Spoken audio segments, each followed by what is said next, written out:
Did you know that the word SUKKAH literally translates to shelters, and it's meant to remind us of the time that we as Bnei Israel spent wandering through the desert right after we were freed from Egypt. Sukkot is also called Zman Simchatenu, which literally means a time of happiness. As you can tell, my sukkah here behind me is a little bit unconventional. You can see that we use bamboo mats as our shchach and these white sheer curtains as our walls. Now, you may be asking, how is this halachic? Well, I'll tell you, a sukkah only needs to have 2.5 walls, and you can even use pieces of horizontal string hung up on posts to create a sukkah wall, so long as they're only 3 tefachim, and a tefach is about this long, apart, and close enough to the shchach. One of the most special mitzvot, in my opinion, on Sukkot is the mitzvah of shaking the arba minim, or the lulav and etrog.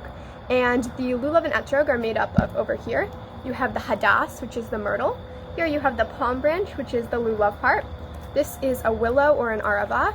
And this is the etrog with the pitom on top, which in English is called a CITRON. And all together, they make up the arba minim that we shake.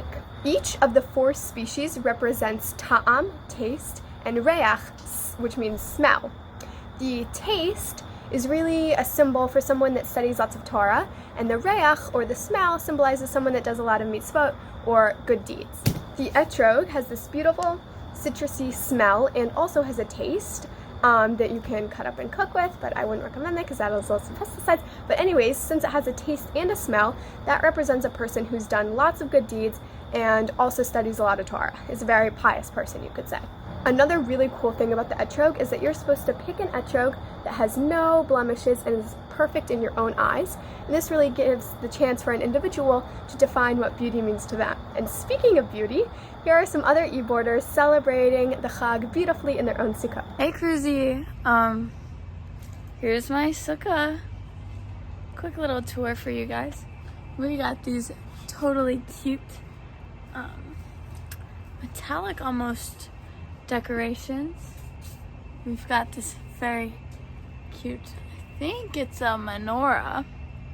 We've got a singular chair, a table, and a little fall decoration that fell.